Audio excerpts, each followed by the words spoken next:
I'm Rick Cook. I'm the great-grandson of J.P. and Susie Cook that farmsteaded out here in 1900. It's been in the family 121 years.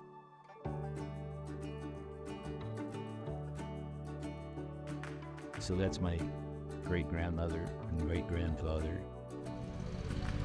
And I moved back in the farm in 1993.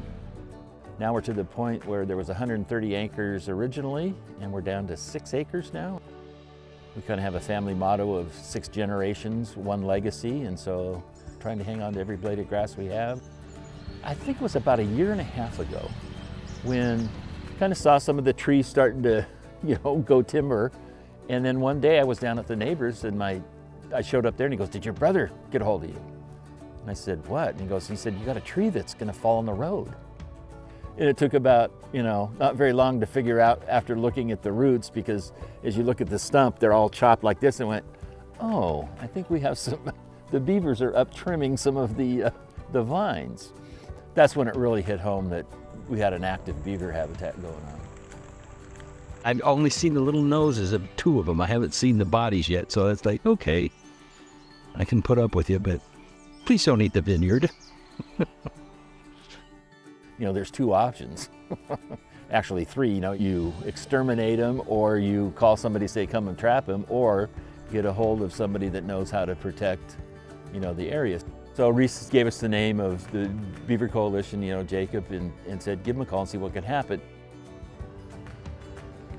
What we're going to do is we're going to add a fence to the top of the beaver dam at whatever, we're going to drop it down maybe 2 feet or whatever, add this fence with a floor in it, and then install the pond leveler so that there's a permanent leak that keeps it at that lower elevation.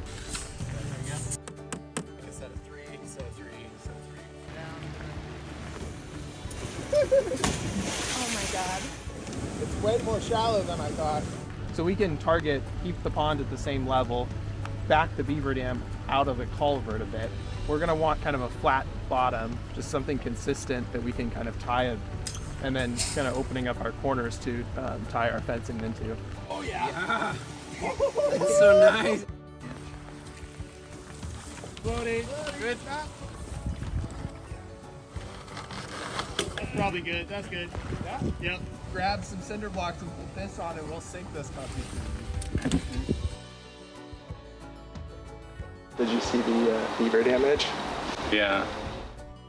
So normally we think about electric fence for big things like cows.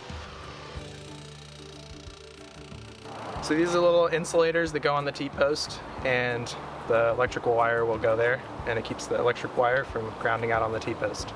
We'll do one at 6 inches and one at 10 inches all the way along.